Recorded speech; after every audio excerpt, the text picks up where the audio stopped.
tell you the attack surface has changed.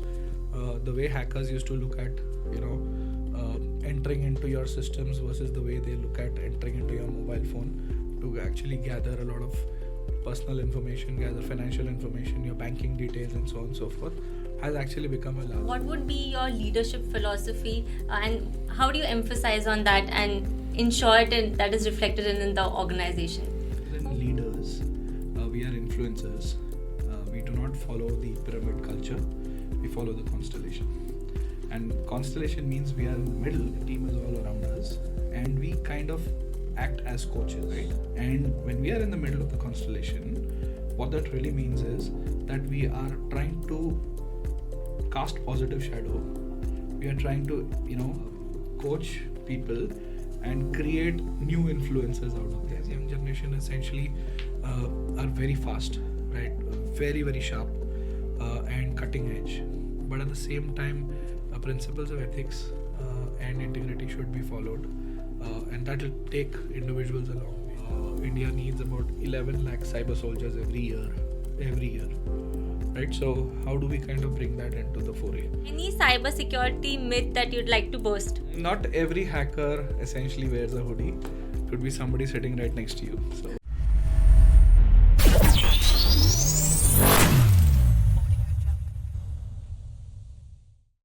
Hello and welcome to the Enterprise World magazine. Today, we are delighted to feature one of the most distinguished leaders in cybersecurity, Mr. Akshay Garkel. As the partner and leader cyber at Thornton, Bharat, Akshai brings over 24 years of extensive experience in cybersecurity and IT risk management. Known for his entrepreneurial spirit, mentoring abilities, and a passion for cybersecurity, Akshay has made remarkable strides in shaping the cybersecurity domain across industries such as financial services, telecom, consumer goods, and more. His innovative initiatives, like establishing Thornton's cutting-edge SOC, has revolutionized how businesses approach cyber resilience. Akshay, it's an absolute pleasure to have you us with here. Welcome to the show. Thank you so much for having me over. Thank you. Really appreciate it. It's an honor. So we'll get started talking about your experience and professional journey. So you've had this career in cybersecurity that spans over 2 decades. So what inspired you to pursue this path, and also how has your journey evolved over the years? Sure. So, I'll put it this way. Right from my college days, I always had that innate inquisitiveness to kind of look at how things work, especially on technology, electronics. Then the computers came into play. Before then, they used to have those PCP boards of 8086 and 8087. And, always liked to do the programming on them during my engineering days. And that's how kind of, the zeal to kind of know more. And then, of course, we started coding on programs like Pascal, etc. We used to Fortran and Foxstar and all of those. And then we actually saw some outcome based on programming, and Hello World during those days used to be one of those in things, right? So that kind of instilled the path to be a little more inquisitive, and that's when the concept of hacking came in, and everybody used to be like, hacking, there are hackers and so on and so forth. And that's when I kind of started my journey on the field of cyber. And the rest is history. Well, that's quite a big breakthrough journey. So when we talk about cybersecurity, threats are a non-negotiable, right? So what do you see as the biggest cybersecurity challenges for businesses today, and also how should they prepare for it? Right. Apurva, I'll put it this way, right? The challenge has been only enduring over a period of time, and this essential problem is going to get perennial as time progresses. Before I answer your question, let me give you a background, right? We've seen businesses grow. We've seen that today India, essentially the narrative is that going to become the third largest economy, depending on how Japan really performs.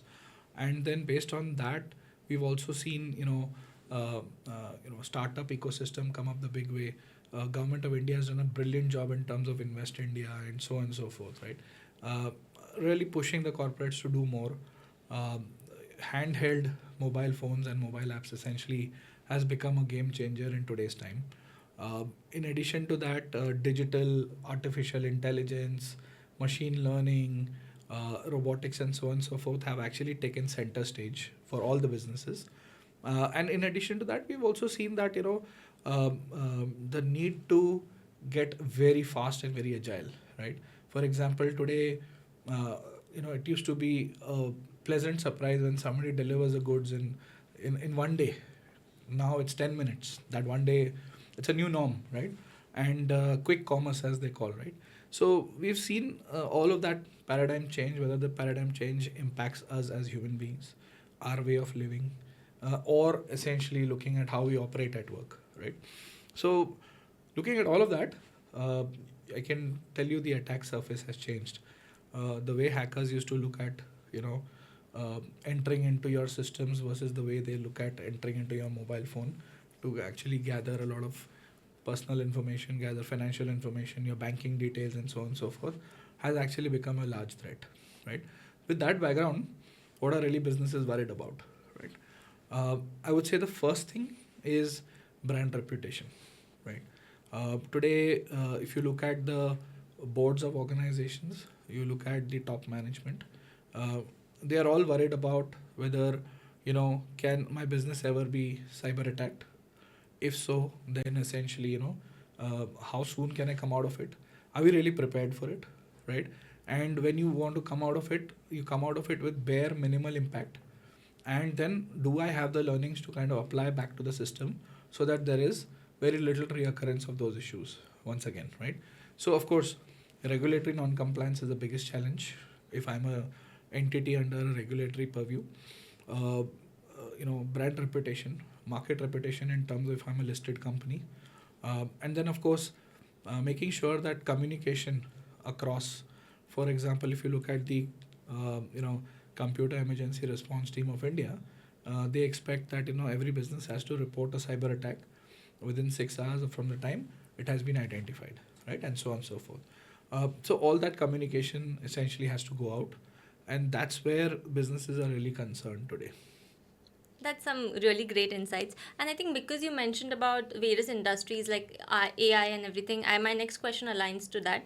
With the rise of digital transformation, how do you address the risk associated with emerging technologies such as AI, IoT, and also blockchain? Yeah. So I think the biggest risk today, if you look at organizations, is to have the understanding of the technology, right? Then the usage. Of course, we use all of these technologies to kind of build that efficiency for our go-to-market to business, or optimize our cost, or basically improve the processes, or create the organization on a very agile platform. But what is really important is to also understand that while we use that technology, we understand the risk associated to that technology.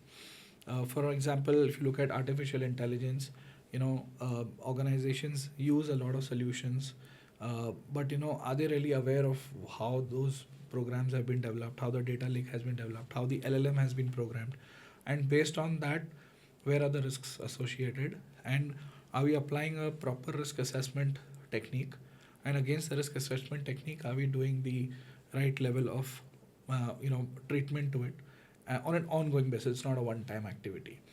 Likewise, if you look at operational technology, you take an example of operational technology where green energy uses operational technology at a very large extent. So, from that standpoint, do I really understand what it really takes for any hacker to kind of bring that technology down and thereby render the production down?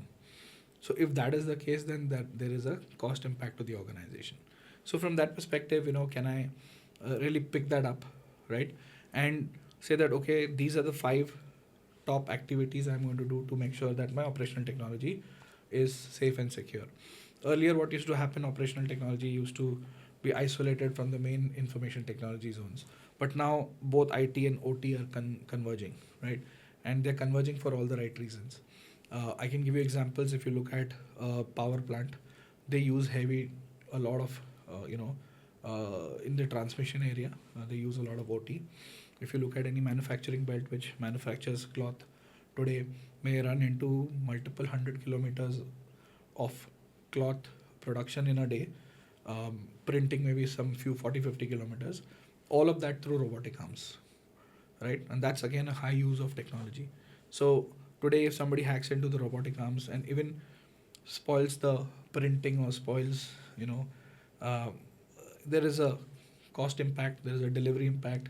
Everything is kind of chained in terms of the commitment to the market in terms of delivering the goods. Uh, you look at logistics business, the high use of fleet management, high use of tracking of the fleets and making sure the logistics essentially reach on time and so on and so forth. Somebody compromises into that, imagine what will happen to business. So these are some of the advanced technologies where one really needs to first understand what are the risks associated, where are the security issues, and how do I plug those gaps. After plugging those gaps, then I actually understand how to take things forward.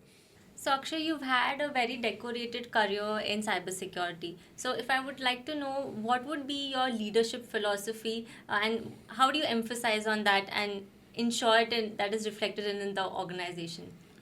Yeah, I think it's a very good question, and we in Grand Thornton believe very strongly that more than leaders, we are influencers. We do not follow the pyramid culture; we follow the constellation. And constellation means we are in the middle, while the team is all around us, and we kind of act as coaches, right? And when we are in the middle of the constellation, what that really means is that we are trying to cast positive shadow. We are trying to coach people and create new influencers out of them, and how they can then further cast that shadow to the last mile and make sure that every individual or every professional in the firm essentially is enabled in terms of looking at their self accountability ladder, looking at making sure that they're culturally aligned, and of course all the learnings that are important are also imparted to them. So, Akshay, you have this active involvement in eminent forums that promote various cyber initiatives for India INC citizens plus the government. So, how do these roles contribute to your vision for this industry? Absolutely. So I think let me put it this way: the attack surface is really changing, thanks to all the technologies that we spoke about, all the new methods, modes, either a way of life or to do work, and because of that, we've actually seen that the vision for cyber is that obviously you need to bring in more techniques, you need to bring in state of the art technology, you need to have the processes even tighter in terms of the maturity of the processes and the skilling and the training of people, especially the ones who are in the forefront of protecting the organization or the country or the individuals in whatever capacity. They essentially need to be skilled enough. And the skilling is not a one-time process; it's essentially a journey, right? Now, of course, as we know that the cyber attacks are only going to grow over a period of time, the count is only going to exponentially rise. And we've seen in so many public forums where organizations have been impacted due to various issues like ransomware, and now, of course, those digital arrest and other scams which are very prevalent. And for a lot of reasons, hackers essentially have been able to make the inroads. But of course, now government and the law enforcement agencies, the cyber criminals, the cyber cops essentially have really upped the game and created a lot of awareness, and the awareness is ongoing as we speak, right? And the vision doesn't stop here. The vision is how can my security operations center or my threat intelligence center or my cyber forensic center essentially operate unmanned in a graveyard shift. What that really means is that at the night shift, my processes are so automated that they are not only able to identify an attack but also contain it, block it, restrict it, and communicate it all in one go to the respective stakeholders within the organization, right? So that's one of the vision statement. Of course, as the attacks grow, we've also seen that on the other side of the table there used to be actual hackers, but now they are AI bots or AI routines, right? So, and this, the speed at which they operate Of course, and now with quantum computing, it's only going to multiply in terms of the speed, right? So how is the cybersecurity, posture, the defense mechanism going to be further defense in depth, and how essentially is going to apply those same similar techniques or techniques one step ahead in terms of actually getting there, right? And that's going to be very, very crucial for the times to come. That sounds absolutely promising. Akshay, my next question to you will be, as a recognized leader in the industry, you've attended global events like the G20 summits and many other. So, could you share some insights from these events? Sure. So, of course, it was an honor and a privilege to be a part of that event. And while I attended the event, I also had the privilege of having sharing my commentary with the audience. And largely, the topic essentially was to look at the ICT, look at the metaverse, look at the communication, and of course, to look at the cyber posture. And the key themes essentially which were discussed, which were also in the public forum, were the international cooperation at technology level. If there is any investigation or any incident that happens, is there a mutual consideration between two countries where one evidence can be shared with the other country? Um, uh, you know, International cooperation from a court of law standpoint as well.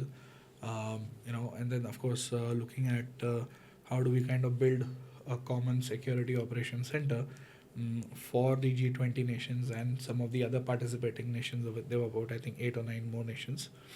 And then kind of, can India really be the hub for running those services? And while we run those services, we kind of share the data across.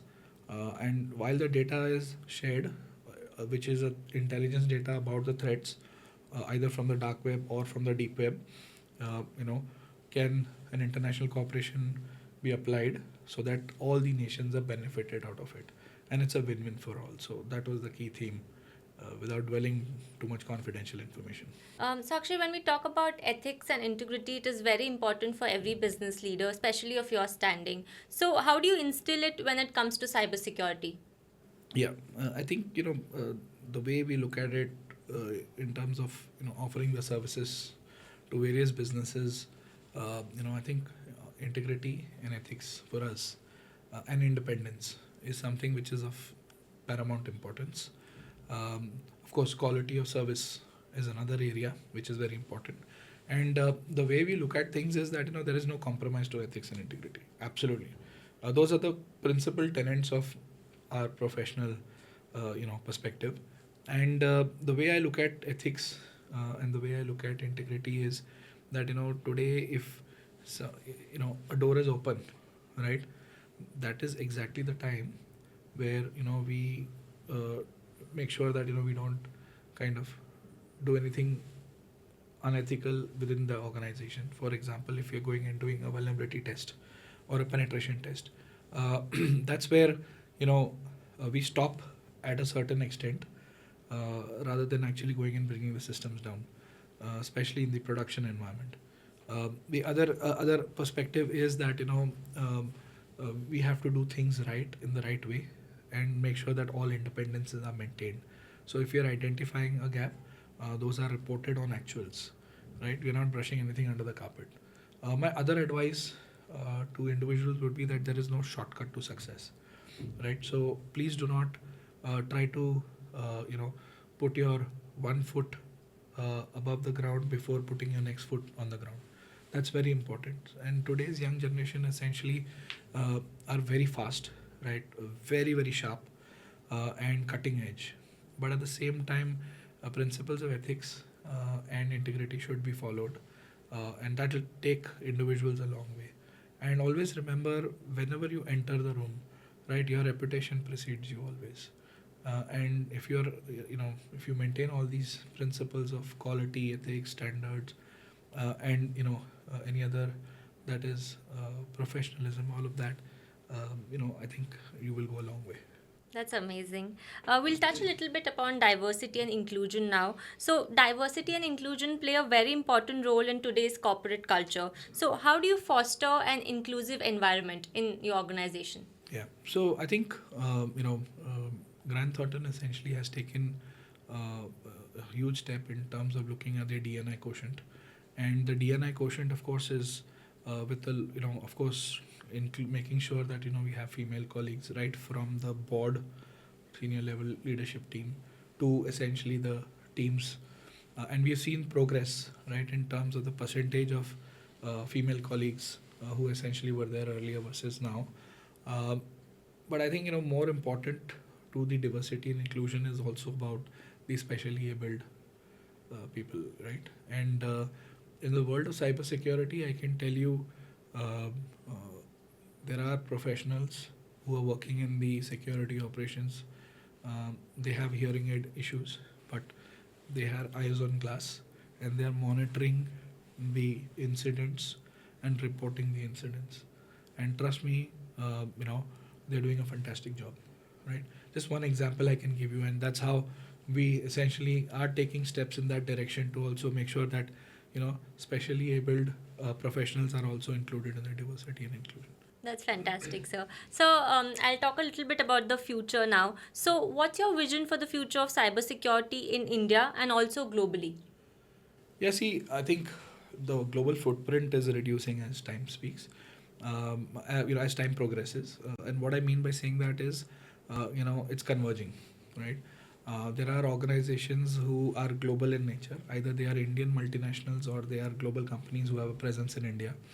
We also have a lot of global, captive centers like GCCs and GICs, which have essentially formed, a huge footprint in the country, and they do see India as the knowledge capital of the world, and we are aware of that, right?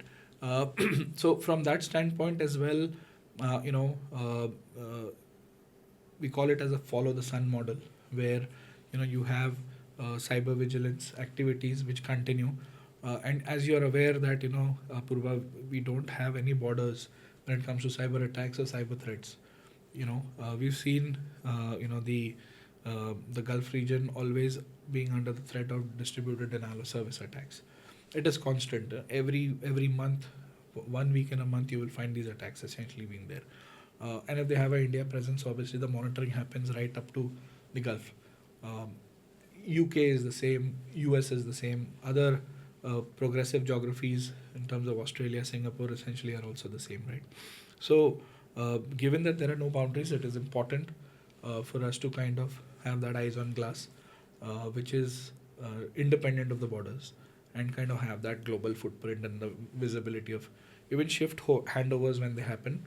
They happen in such a way that somebody sitting in, I would say, Japan essentially will hand over to somebody sitting in India or Middle East, then to Europe, and then to US, and so on and so forth, depending on the geography footprint of the organization. That's awesome. And I think with leaders like you representing India, we are definitely on the path of success, sir. Absolutely. So, as someone who really thrives on innovation, what's your next agenda to further enhance your contributions to the cybersecurity domain? So I think 3 to 4 areas. One is skilling, as I mentioned. Second is from an innovation standpoint, I think automation is the need of the hour. Third is how do you pick up the needle from the haystack? What that means is the bunch of incidents that we've seen. If you look at one incident in isolation, you will essentially feel that okay, it's a minor incident, but when you start clubbing and connecting the dots together, you'll get an entire kill chain, and that kill chain can actually have a heavy impact. And how do you identify that? You identify that through fair amount of automation, fair amount of making sure that there is enough decision making already applied and configured through automation, and then the actions are taken. Third, or the last but not the least, is coaching and mentorship. I think these are some very important aspects. Today, it was in public forum that India needs about 11 lakh cyber soldiers every year, right? So how do we kind of bring that into the foray? Of course, we will have people who will essentially come with uh, skills which either they have been there, done that, or they are very fresh. So how do we kind of instill on that continuous skilling and training? Second is automation, and third is mentorship. Now, mentorship, I would always suggest, and that's my vision, that, and I need to coach and mentor more and more people. Maybe if I have done 20 last year, I want to do 40 this year. If I've done 40, then I want to do 60, and so on and so forth. And I'm more than happy to, for anybody who wants to talk to me and reach out to me, more than happy to have a conversation. Uh, and I think I would recommend most of the leaders, senior leaders in the industry today, uh, who essentially have been, doing this for a while, if they can increase that count, because it's not about what to do, but it's also about what not to do, and that generally comes by your learning and your experience. As they say, um, rough seas make good sailors, right? So if you've been there, done that, and you can share your experience, it's all about sharing experience. It's all about storytelling. It's all about a narrative, right? So if you can share that across, I'm sure a lot of people would benefit out of it. That's well said there. So, my next question aligns to what you've just said right now. What advice would you like to give to businesses aiming to build a robust cybersecurity strategy in today's volatile environment? Yeah. So my first perspective would be to have a framework-driven approach, because framework actually puts method to madness. Second is, be flexible and be agile, because the environment is so dynamic. All of a sudden, you keep getting new and new variants of issues or attacks, or malicious scripts, which call to action in a very different way, right? So from that perspective, be agile.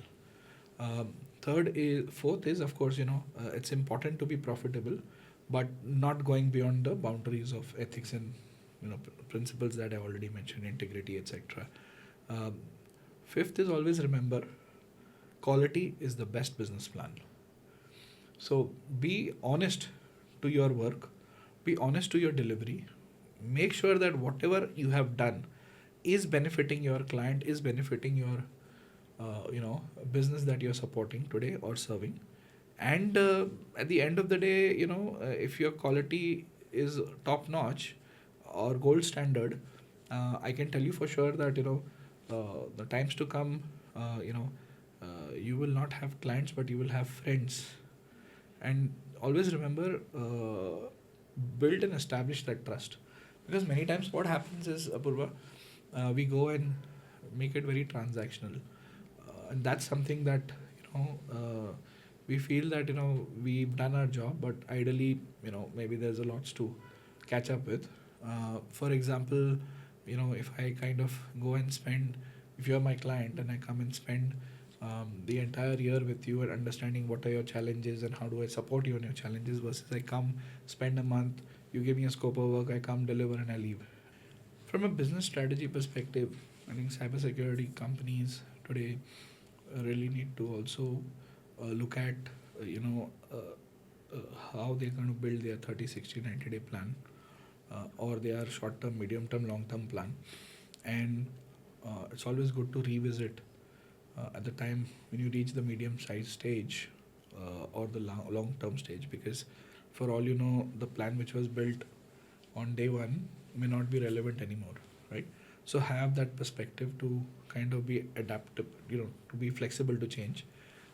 Second is, also, you spoke about citizens, and you also spoke about government, right? So we as individuals, uh, how do we kind of contribute to kind of making one single impact or change? And that single impact or change essentially will only come through when you're able to impact the life of one citizen, only one citizen, right? Obviously, if you can do more, nothing like it. But so that you start some CSR activity where you training children in some schools, making them aware of how cyber essentially works, what is the ethical usage of internet, what is the ethical usage of social media, and so on and so forth. How do you stay away from strangers? Teach them the difference between a bad touch and good touch, right? For girl children, you teach them bad touch, good touch. Likewise, on digital, also teach them what is the bad touch and good touch, right?